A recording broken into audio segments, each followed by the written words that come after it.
बुद्धवंतांना घ्या.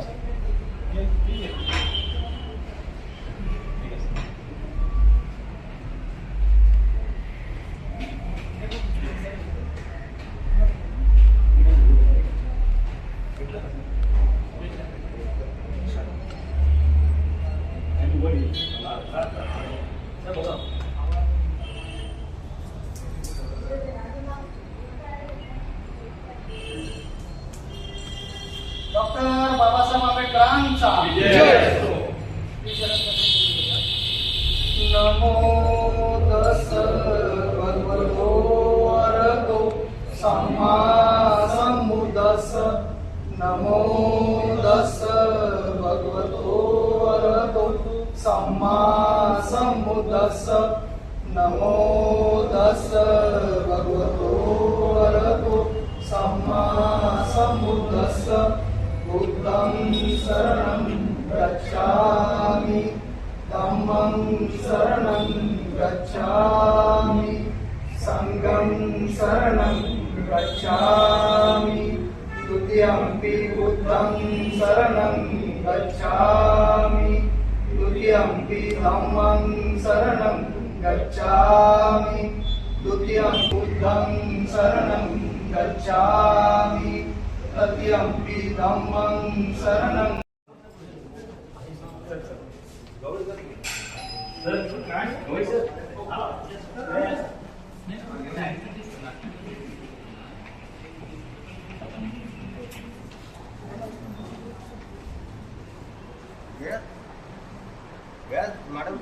मॅडम आहेत का?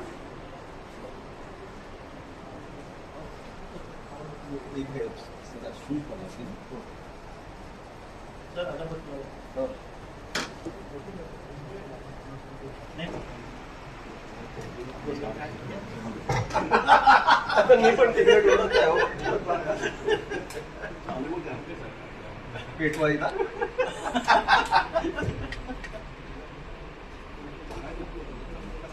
मी पण स्वतःच सगळं करतो.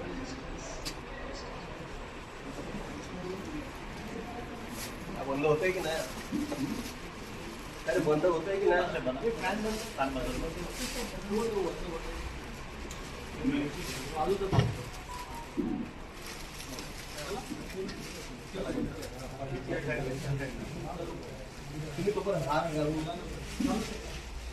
आंबेडकर विधी महाविद्यालय या महाविद्यालयाच्या माध्यमातून आज ज्या बाबासाहेबांनी अहोरात्र कष्ट करून या भारताची घटना लिहिली आणि त्या घटनेच्या आधारावरती आज आपण इथे बसू शकतोय, शिकू शकतोय.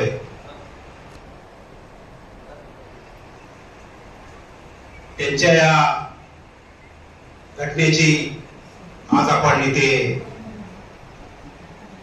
घटनेच्या स्वरूपात आपण कार्यक्रम इथे आयोजित केला आहे. आजच्या या माननीय डॉक्टर डी.के. सोनवणे साहेब हे उपस्थित राहिले आहेत. त्याचप्रमाणे आपल्या पीपल्स एज्युकेशन सोसायटीचे सन्माननीय संस्थेचे अध्यक्ष, आजच्या कार्यक्रमाचे अध्यक्षस्थान आपल्या संस्थेचे सन्माननीय सचिव आदरणीय संजीव बोधनकर साहेब यांनी या कार्यक्रमाचे अध्यक्षस्थान भूषवावे असे आम्ही महाविद्यालयातर्फे विनंती करतो.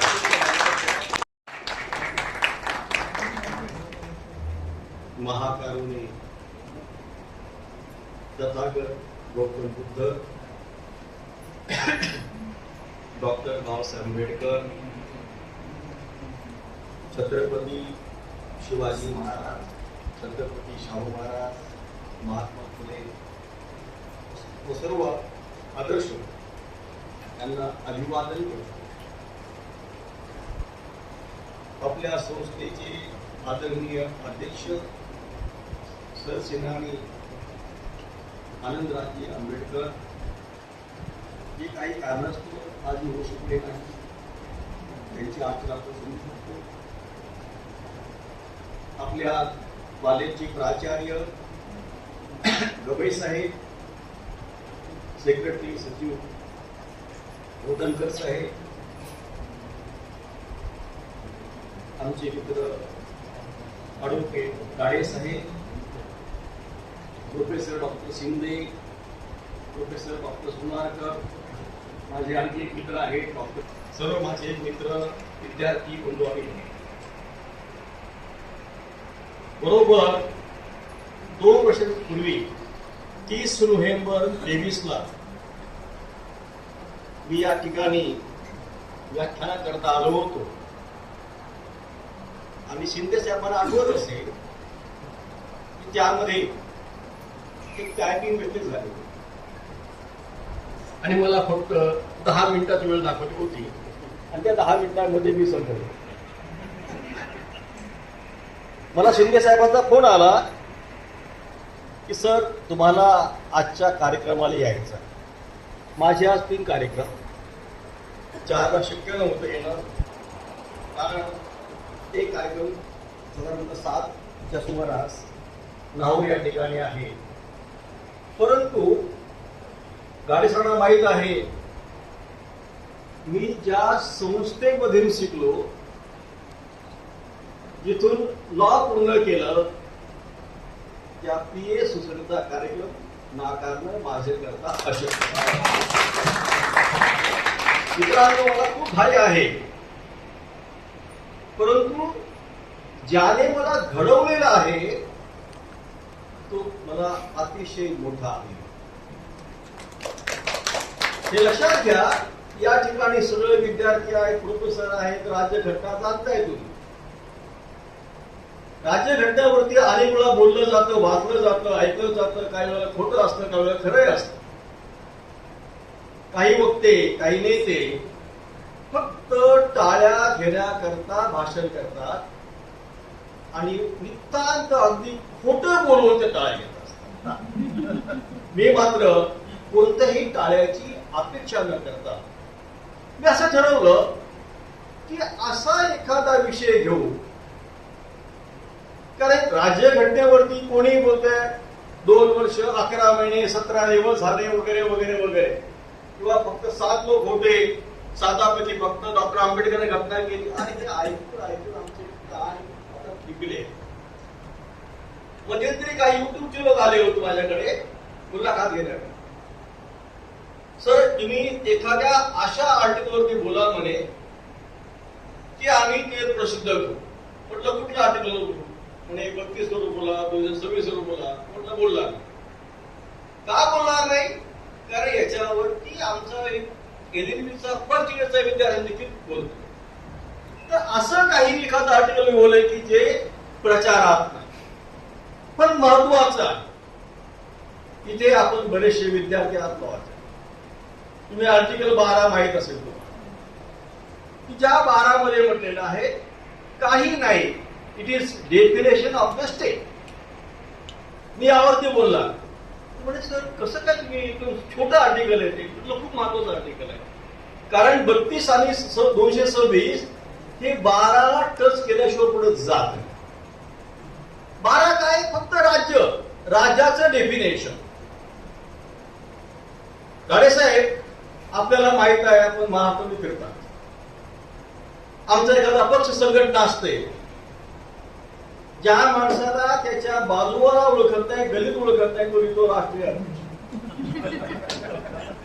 असेच एक राष्ट्रीय अध्यक्ष मला भेटायला आले आणि म्हणाले सर एक काम करा, उद्या आम्ही मुख्यमंत्र्याला भेटणार आहोत, तुम्ही आमच्यासोबत चला. कशा करा? म्हणे युनिफॉर्म सिव्हिल कोड लागू करायचंय, त्याकरता आपल्याला मुख्यमंत्र्याला भेटायचं. कारण त्यांनी राज्यघटना पाहिली होती आणि त्यात असं होतं 44चे कलम आहे, द स्टेट शॅल एन्डेव्हर, म्हणजे राज्य प्रयत्न करल कशा करता to have the unique civil code. मी म्हटलं रे बाबा हे कुठे मला घेऊन चालला नाही, मुख्यमंत्री काय भेवा इथे काय लिहिले, राज्य लिहिले. हे का होतं? कारण तुमचं मिस इंटरप्रिटेशन माहीत नसतं. म्हणून मी आज असं एक ठरवलेलं आहे की असं एक छोट्या विषयावर फक्त बोलायचंय. आपणही बोलतो, अनेक वेळा ऐकतो. मला वाटतं विद्यार्थी आमची मुलगी तिचं नाव श्रद्धा जाधवच आहे ना, तिने फार छान मांडलं की 1947ला स्वातंत्र्य मिळालं वगैरे वगैरे घटना तयार करायची ठरलं आणि शेवटी आंबेडकरांनी आम्हाला एक घटना दिली की जी निधर्मवाद. मग मी आता असं ठरवलंय की फक्त निधर्मवादावर थोडंसं भाष्य. निधर्मवाद मी विचारतो तर बाबा निधर्मवाद म्हणजे काय? त्याचं उत्तर मिळतं सर्व धर्म समान. आश्चर्य वाटतं. सामान्य माणूस बोललं मला काही वाटणार नाही, पण प्रोफेसरने बोलव, लॉच्या विद्यार्थ्यांनी बोलव. अहो आता माझ्या इथे मोबाईल मध्ये एक मला मेसेज आलाय, नाव सांगणार नाही, जिल्हा न्यायाधीशाचा मेसेज आहे. त्याने मला शुभेच्छा दिल्या. काय शुभेच्छा दिल्या? आजच्या दिवशी तुमचं काय शुभेच्छा, कारण या दिवशी डॉक्टर आंबेडकरांनी दिलेलं संविधान याची अंमलबजावणी झाली. तर असं जर तुमची लेवल असेल विचार करण्याची, एक जिल्हा न्यायाधीश जर असं म्हणत असेल तर काय करा? हाच प्रश्न आहे. सर्व धर्म समभाव, सामान्य माणूस बोलतो मला काय वाटत. आणि या देशामध्ये 2 घटना घडल्यात माझ्या मित्रांनो. त्या 2 घटना या दृष्टीने खूप महत्वाच्या आहेत की जे तुम्ही रोज आपल्या पाठ्य पुस्तकामध्ये अभ्यासक्रमामध्ये एक जी केस शिकता ती केशवंत भारतीची. आणि त्याच्या अनुषंगाने तुम्ही एक गोष्ट लक्षात घेता, ह्या 2 घटनेने या देशाला खूप वाचवलं. कारण केशवानंद भारती केसच्या निर्णयानंतर या देशामध्ये तुमची राज्यघटना ही अबाधित ठेवली. राज्यघटनेची मोटर होता कामा नये. अमेंडमेंट करता येतील, पण तुम्हाला ती राज्यघटना बदलता येणार. एक मोठे नेते होते बी.सी. कांबळे साहेब, अतिशय विद्वान, डॉक्टर आंबेडकरांचे सहकारी. त्यांनी सांगितलं की तुम्हाला ती प्रोव्हिजन दिलेली आहे घटना बदली करण्याची, पण ती कशी आहे? सदरा आहे. तो मळला असेल धुवून काढा, फाटला असेल तर शिवा, पण ती बदली करण्याची पावर तुम्हाला. तर ज्याची घटनेचे अभ्यासक आहेत त्यांच्या लक्षात आलं असेल किंवा माहित असेल, वाचलं असेल, केशवानंद भारतीच्या केसमध्ये सुप्रीम कोर्टामध्ये आर्ग्युमेंट सुरू होती. नानी पालखेवर आर्ग्युमेंट करत होते. दुपारी रिसेसला कोर्ट गेलं, मध्ये सुट्टी होते, परत कोर्ट बसतं. त्या न्यायाधीशाला माहित नाही की नानी पालखेवाला काय बोलणार आहे. त्यांच्या सहकार्याला देखील माहित नव्हतं की नानी पालखेवाला काय बोलणार दुपारी. आणि त्यांनी सुरू केलं की युअर लॉर्डशिप 368 जे कलम आहे त्याचा जर अर्थ लावायचा असेल तर लक्षात घेतलं पाहिजे की तुम्हाला घटनेमधला डॉक्टर आंबेडकर सांगितल्याप्रमाणे कुठलंही कलम, कुठलीही प्रोव्हिजन अमेंड करता येईल, बट यू कॅनॉट अमेंड और चेंज द बेसिक. हे बेसिक स्ट्रक्चर थिअरी ही कोणालाही माहित नव्हती. एक सुप्रीम कोर्टाचे न्यायाधीश आहे, त्याने सांगितलं की त्यावेळेला मी नानी पालखेवाला ज्युनियर होतो, तर तेव्हाही मला माहित नव्हतं की नानी पालखेवाला काय करतो. तर या केसमुळे या देशामध्ये प्रस्थापित झालं, मान्य केलं गेलं की राज्यघटना ही अतिशय महत्वाची आहे, तिला तुम्ही टच करू शकता. आणि त्यानंतर 1976 मध्ये त्या काळचं सरकार, मी कोणाचं नाव घेत नाही, कुठले सरकार असेल, त्या सरकारने घटना दुरुस्ती केली 42 घटना दुरुस्ती. आणि त्यामध्ये 2 शब्द टाकले, सोशालिस्ट आणि सेक्युलर. सेक्युलर शब्द हा राज्यघटनेमध्ये 1976 पर्यंत नव्हता. आपली राज्यघटना निधर्मीय आहे, आपला देश निधर्मीय आहे, हे आपण सर्व बोलतो, जाणतो, ऐकतो. मग प्रश्न निर्माण असा होतो की मुळात घटना जेव्हा अस्तित्वात आली त्यामध्ये कुठेही धर्म हा शब्द नाही, सेक्युलर शब्द नाही. आमचे एलएलएमचे विद्यार्थी म्हणतात, sir on what basis you can say that our constitution was secular since inception. काहीतरी कारण तर पाहिजे ना. मी सांगतो बाबांनो, जरी 1976 मध्ये अमेंडमेंट होऊन हा शब्द आला असेल, आपली घटना सुरुवातीपासून निधर्मवादी आहे. आपला देश ही निधर्मी आहे. आणि ज्यावेळेला मी डिबेट्सचा अभ्यास करत होतो, रिसर्च करत होतो, त्यावेळेला मला 3 एप्रिल 1948 जे डिबेट्स आहेत ते माझ्या पाहण्यात आले. त्या दिवशी घटना समितीमध्ये एक ठराव आला होता आणि त्या ठरावावरती भाष्य केलं होतं की आज घटना समितीमध्ये जो ठराव आलेला आहे हा दुसरं तिसरं काही नसून ते म्हणतात माझ्या मते हे it is definition of secular. याचा अर्थ काय होतो? घटना समितीमध्ये सेक्युलरिझमवरती चर्चा झालेली आहे. घटनाकारांना वाटलं देखील की संपूर्ण घटना जर पाहिली, त्याचे कलम पाहिले, प्रोव्हिजन्स पाहिल्या, तर आपली राज्यघटना, आपला देश सेक्युलर आहे. मग तो शब्द टाकायची गरज नाही. परंतु 76 मध्ये सरकारला मला वाटतं खूप चांगला निर्णय घेताना वाटलं की भविष्यामध्ये एखादं गाढव सरकार येईल आणि ते म्हणे की आपला देश सेक्युलर नाही, आपली राज्यघटना सेक्युलर नाही, म्हणून त्याने तो शब्द घातला. सर खूप बरं झालं, कारण या देशाचा गृहमंत्री, माजी गृहमंत्री, देशाचं सर्वोच्च सभागृह ज्याला मी पार्लिमेंट म्हणतो, तिथे स्टेटमेंट केलं गेलेलं आहे की सेक्युलरिझमचा अर्थ ही धर्मवाद नाही, तर पंथ निरपेक्षता. त्याच्या बापाला तरी कळते का पंथ म्हणजे काय? दिगंबरवादी पंथ आहेत का ते? अशा प्रकारे हा देश निधर्मी नाही असं करण्याचा प्रयत्न तेव्हापासून तर आज पाहण्याचा. सुप्रीम कोर्टामध्ये पिटिशन फाईल केलं गेलं की सर तो शब्द मुळात नव्हता, सुरुवातीला तो काढून टाका, परत काढता येत नाही.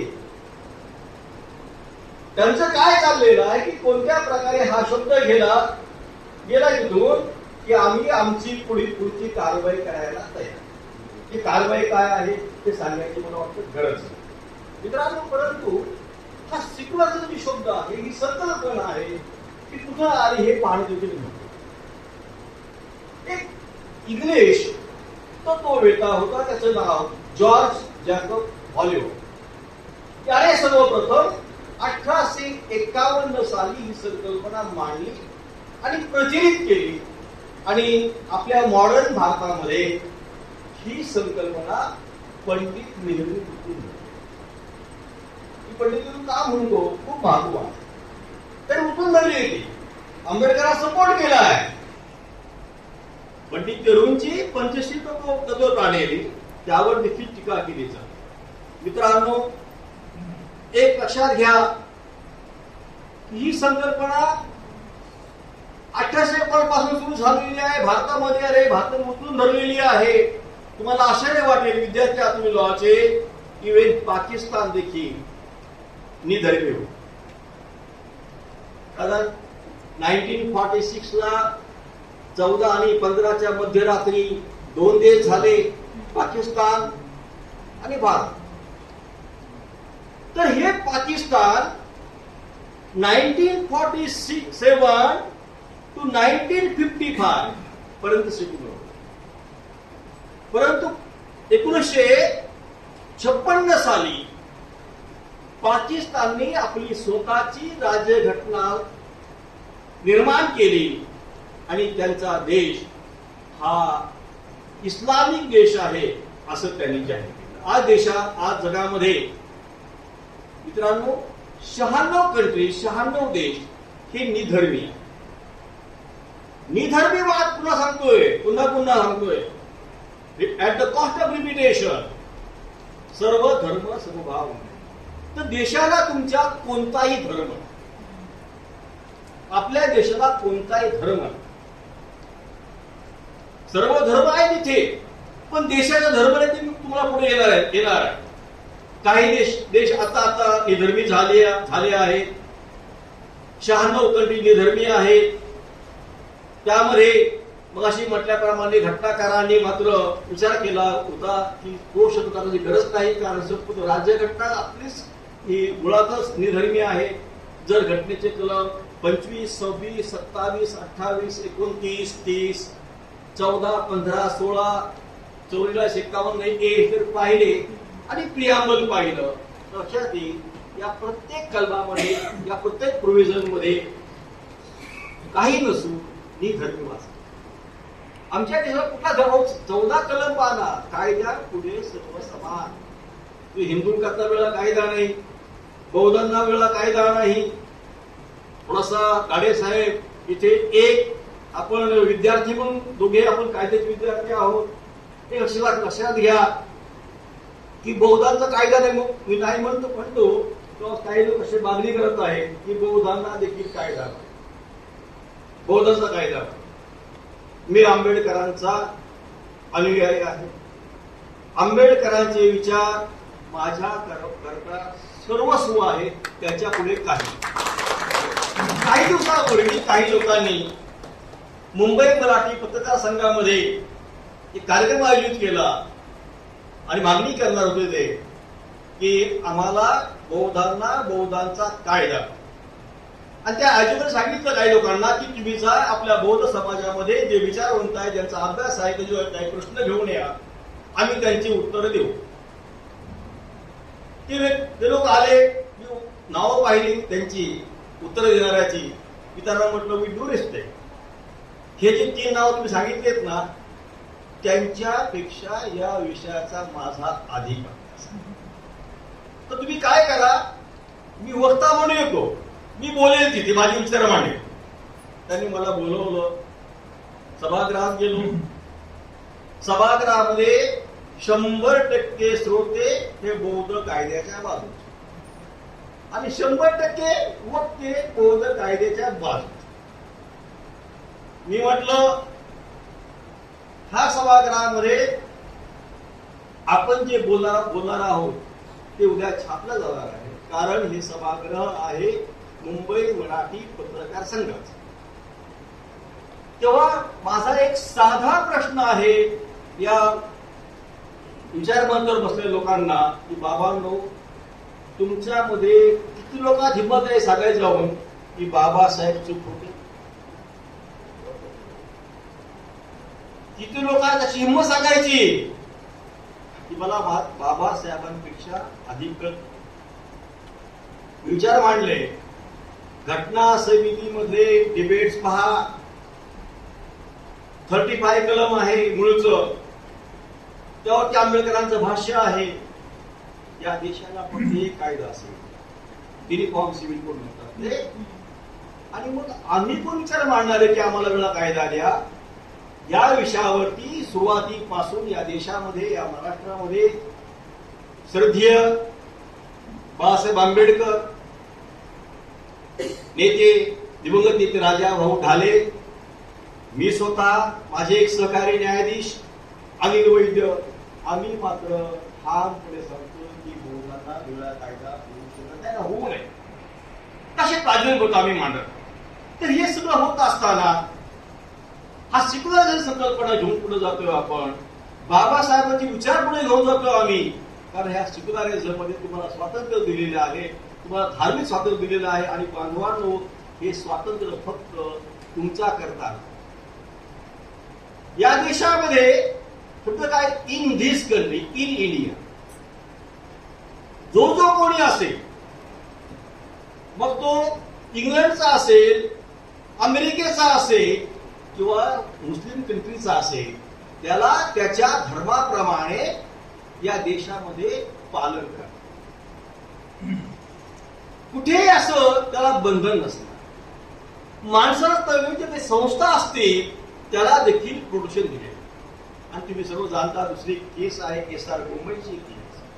त्या केसमध्ये मात्र आपल्या सर्वोच्च न्यायालयाने, सुप्रीम कोर्टाने फार महत्वाचा निकाल दिलेला आहे सेक्युलरिझम विषयी.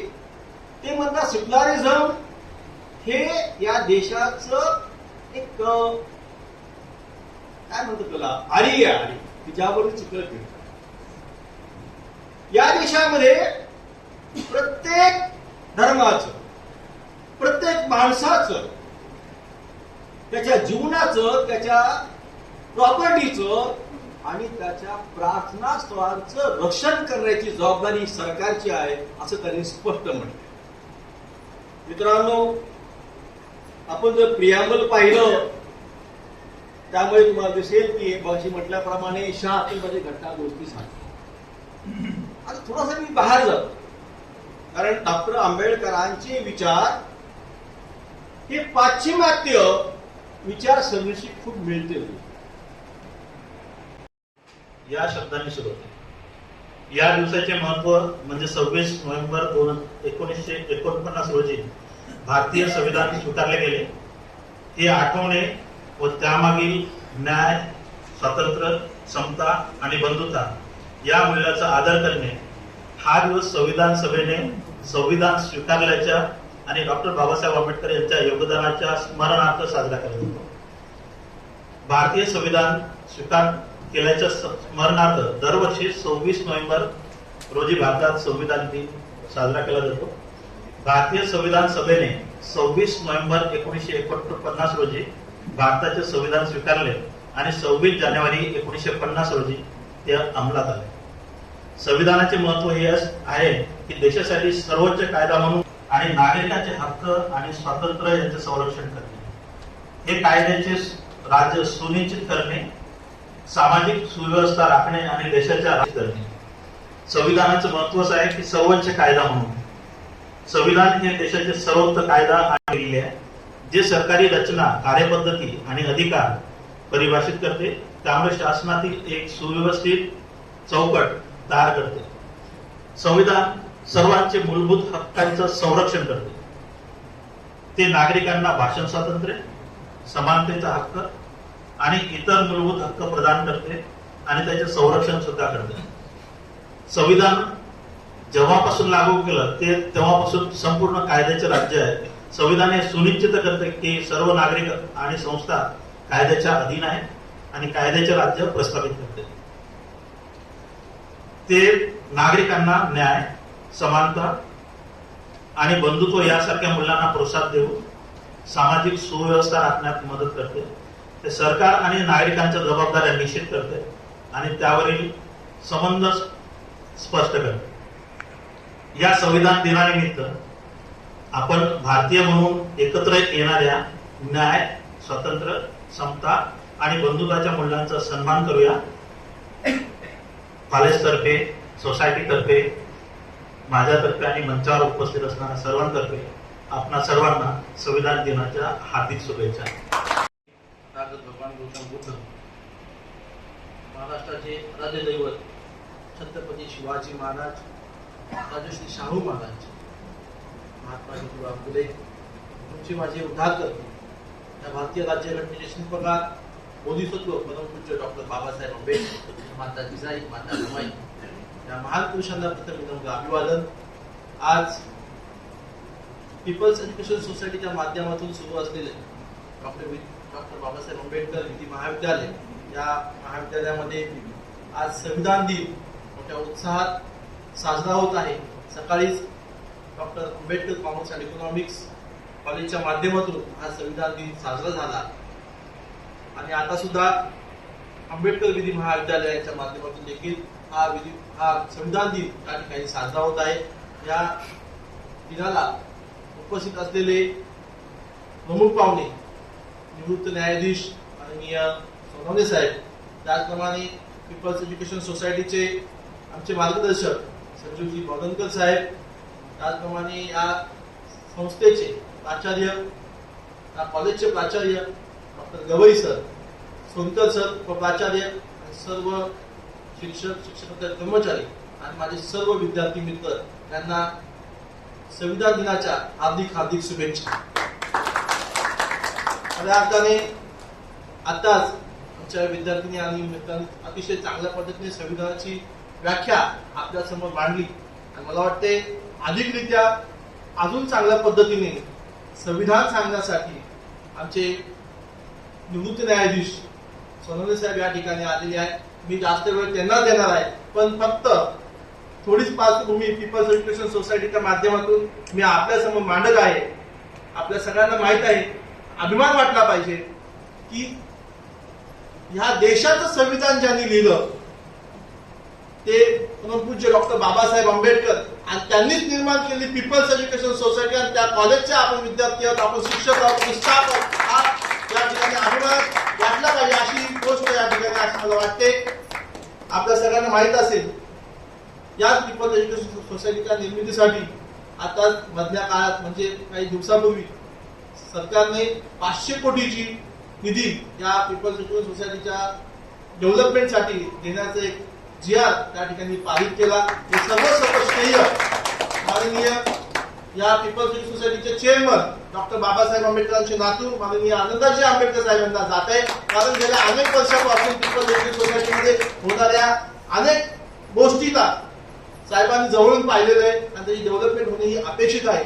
आणि म्हणूनच गेल्या अनेक दिवसापासून अनेक वर्षापासून माननीय आनंदाजी आंबेडकर साहेब शासनाशी विविध पद्धतीने चर्चा करून संघर्ष करून हे 500 कोटीचा निधी या पीपल्स एज्युकेशन सोसायटीच्या डेव्हलपमेंटसाठी तुमच्या माझ्या उद्योगासाठी या ठिकाणी आणण्याचा प्रयत्न त्यांनी केला आणि थोड्याच दिवसामध्ये या सगळ्या निधीचा या ठिकाणी वापर होऊन जे जे बाबासाहेब आंबेडकरांनी ज्या ज्या संस्था ज्या ज्या कॉलेजेस निर्माण केले त्या सर्व ठिकाणी हा निधीचं वितरण त्या ठिकाणी होऊन त्या डेव्हलपमेंट होण्याची पूर्णपणे तयारी सरकारच्या माध्यमातून होणार आहे. खरं तर माननीय आनंदाजी आंबेडकर साहेबांनी विद्यार्थी हितासाठी अनेक गोष्टीची संकल्पना या ठिकाणी केलेली आहे. आज खऱ्या अर्थाने साहेब या ठिकाणी उपस्थित राहणार होते, पण महाराष्ट्रातून मोठ्या प्रमाणात साहेबांच्या ठिकाणी मागणी असते. संविधान दिनावधी असेल किंवा अनेक विविध कार्यक्रम असतील, त्या ठिकाणी साहेबांना नाईलाजाने जावं लागतं. म्हणून आज साहेब आज जालन्याला त्या ठिकाणी कार्यक्रम करण्यासाठी गेले आणि या ठिकाणी उपस्थित राहू शकले नाही. पण खरंच त्या ठिकाणी सोनवणे साहेब आपल्याला बरंच चांगलं मार्गदर्शन करतील. मी सोनवणे साहेबांबद्दल एकच, माणूस हा जन्माने श्रेष्ठ किंवा कनिष्ठ ठरत नाही, तर तो त्याच्या कर्माने श्रेष्ठ किंवा कनिष्ठ ठरतो. असा 2500 वर्षापूर्वी ज्या महामानवानं आपल्याला संदेश दिला, असे आपल्या भारताचे सर्वोत्तम भूमिपुत्र सिद्धार्थ गौतम. भाकरी आणि स्वाभिमान या दोनपैकी जर एक निवडायचं असेल तर स्वाभिमान निवडा, असा तर्कसंगत बाणा शिकवणारे भारतीय संविधानाचे शिल्पकार डॉक्टर बाबासाहेब आंबेडकर. आणि ज्या ज्या महामानवांनी या समाजासाठी या देशासाठी कार्य केलं त्या सर्वच महामानवांना अभिवादन करतो. देशाचा राज्यकारभार कसा चालावा त्याचा एक लिखित दस्तऐवज तयार करण्यात आला, त्याला आपण भारताचं संविधान म्हणतो. भारताच्या संविधानाने आपल्याला सन्मानाने जगण्याचा अधिकार दिला. सर्वात महत्वाची गोष्ट या भारतीय संविधानामधली जे आपल्याला भारतीय संविधानानं मूलभूत अधिकार बहाल केलेले आहेत, जे आर्टिकल 12 ते 35 मध्ये दिलेले आहे. आणि या मूलभूत अधिकाराचं जर उल्लंघन होत असेल तर आपण उच्च न्यायालय व सर्वोच्च न्यायालयामध्ये या उल्लंघन झालेल्या अधिकारासाठी आपण न्याय मागण्यासाठी आर्टिकल 226 आर्टिकल 32 नुसार हायकोर्ट आणि सुप्रीम कोर्ट मध्ये सुद्धा जाऊ शकतो.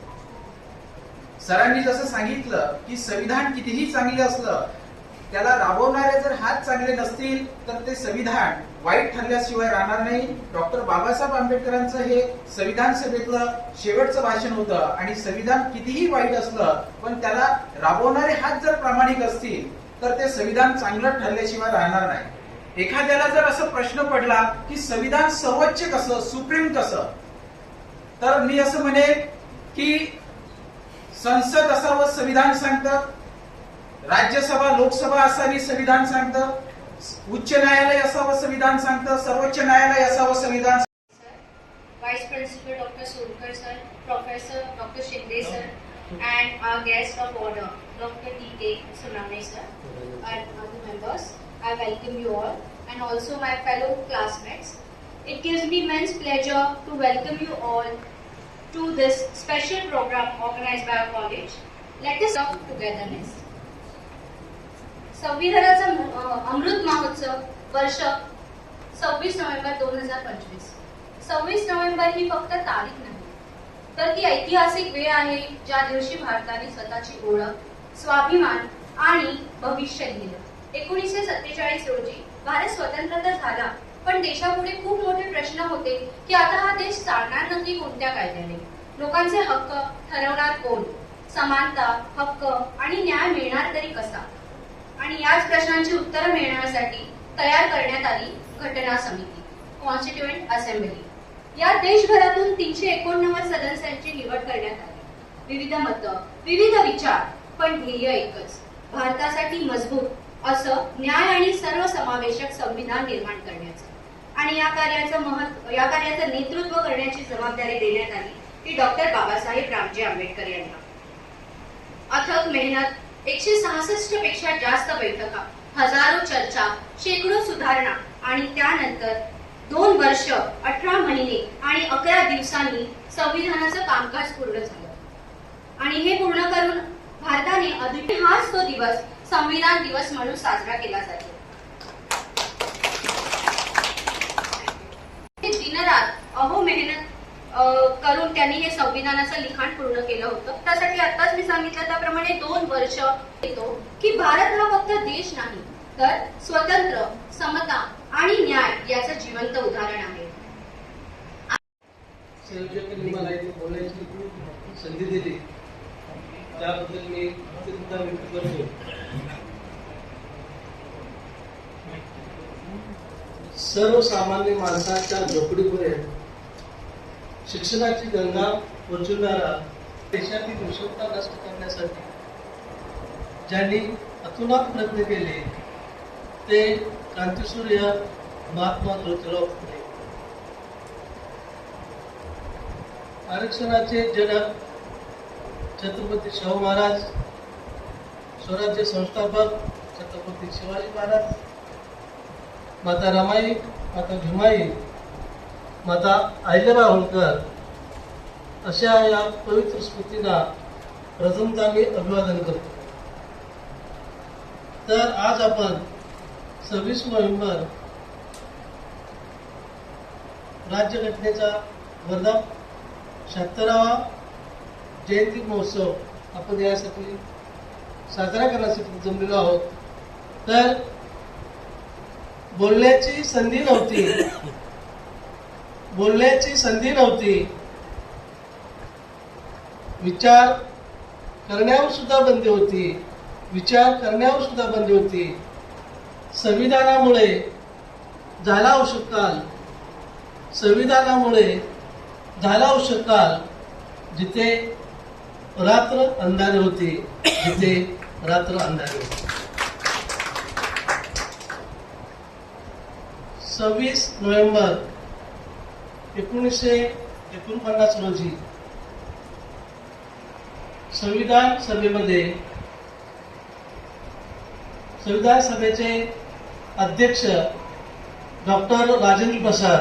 For last 20 years, he has a very smart and good record for the cases, the important cases, landmark cases. You must have heard about Chamal Bhujbal case, defamation case. Then after Madhu Sakre and Milind Soman case. Then after the MPSC scandal case, Telegi stab case, and best bomb blast case. So he was. This list is during the 1990s. And thereafter, after the retirement, sir was adjunct faculty at Department of Law, University of Mumbai. And I would like to tell you, we are very fortunate, Sunkar sir and I. We both were the student for the LLM of the student. Sir was adjunct faculty for criminal law.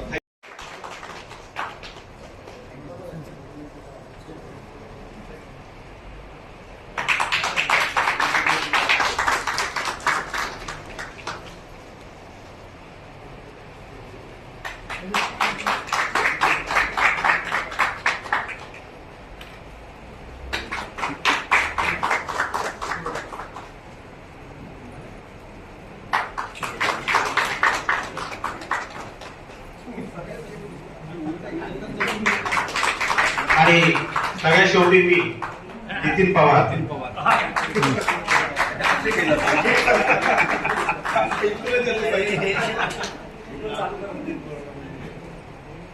AC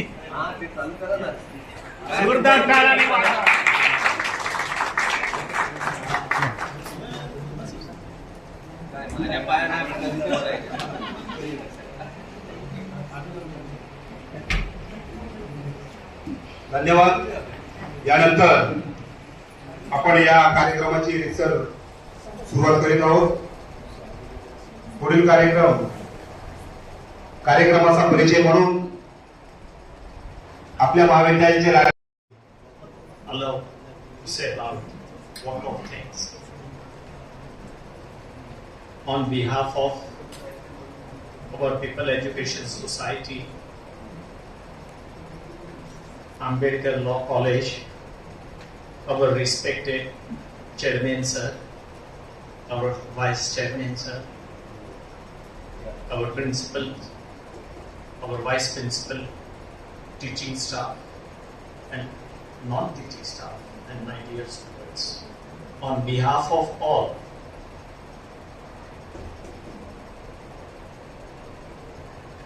I thankful to my respected Guru Varya, Dr. Sonawade sir, that he came and he parted. I mean to say what we were knowing about the Constitution.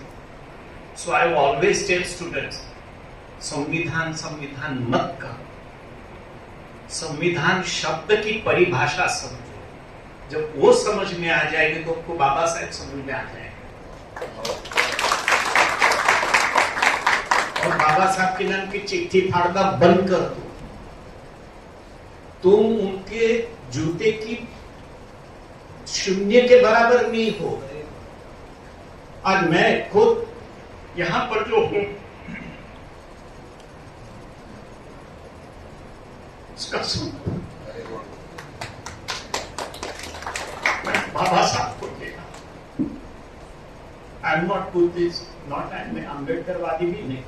मैं तो pure बनिया हूं. बनिया क्या देखता है? नफा और नुकसान. और हमारे बाबा साहब ने दो चीज सिखाई.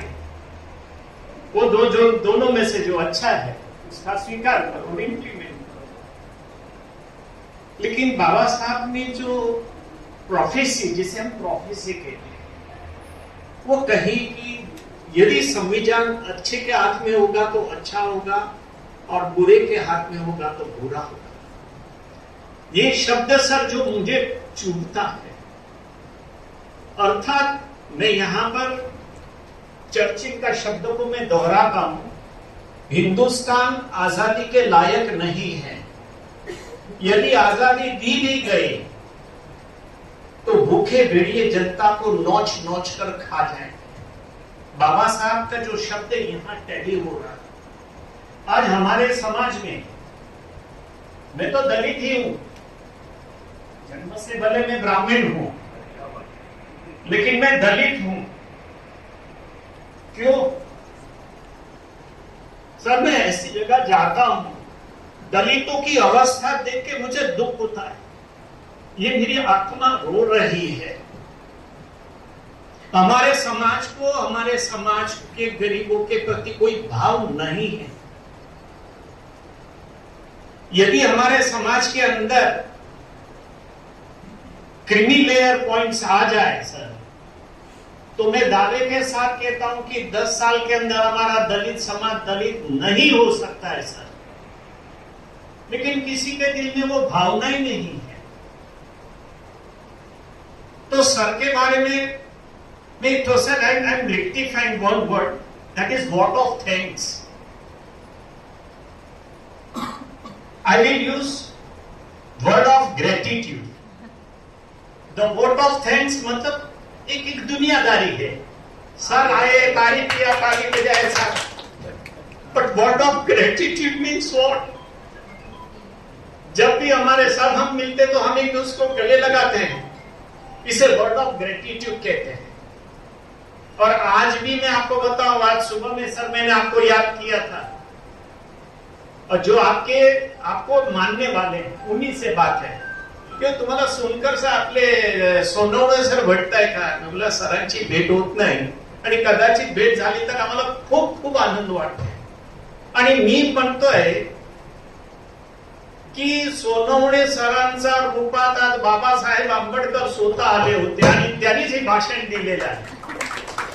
कारण की बाबांची आतली जी इच्छा होती ना, बाबाला कोण अजूनपर्यंत समजून शकलेलाच नाही आणि कोण समजू शकणार पण नाही, ही पण मी तुम्हाला दावा करतोय। महामानव जो होता है ना, महामानव, हम तो सिर्फ शब्द को इस्तेमाल करते हैं, लेकिन महामानव की परिभाषा किसको मालूम नहीं है। और जब उसको मालूम होता है तो कैसे होता है सर? एक बार समंदर के किनारे नमक की पुतलियां थी, वो बोले समंदर कितना गहरा है, कितना गहरा, बोलता वो छोड़, तू अपनी यहां बैठ। वो पुतली नमक की एक गई ना सर, आज तक वापस ही नहीं आई। ये महामानव की परिभाषा है। संविधान जब पढ़ोगे तो आप सिर्फ बाबा साहेब ही बन सकते हो, फिर श्रीकांत ओझा नहीं बचता है, सिर्फ आंबेडकर ही बचता है। ये वोट ऑफ थैंक्स में थोड़ा कहना, लेकिन मेरे क्या वो नेता लोग को और प्रवक्ता माइक जब हाथ में मिलता है ना, तो आगे पीछे का सब भूल जाता है। फिर बोलने का भी बोलते हैं, नहीं बोलने का भी बोलते हैं, और वाट लगा देते हैं।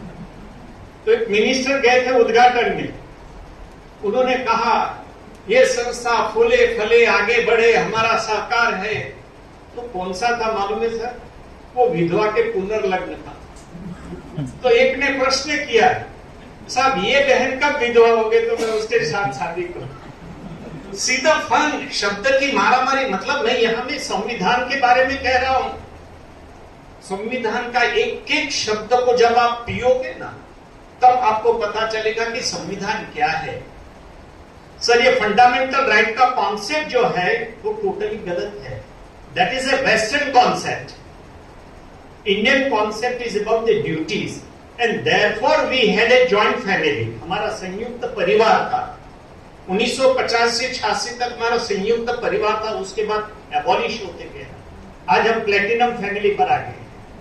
तो सवाल ये है कि फंडामेंटल राइट्स उन्होंने क्यों इंसर्ट किया? कि उनका परिवार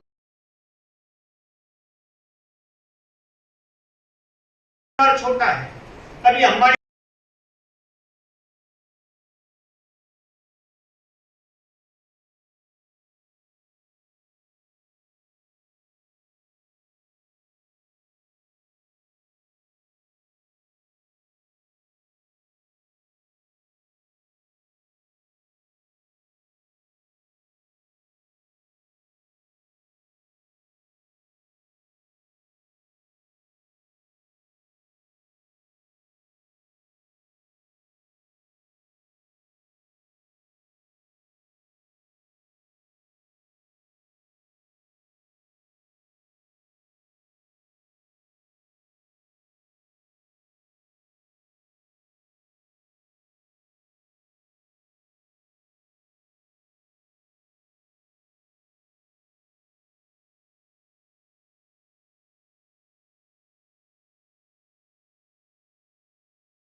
sovereign, socialist, secular, democratic, republic, and to secure to all its citizens justice, social, economic, and political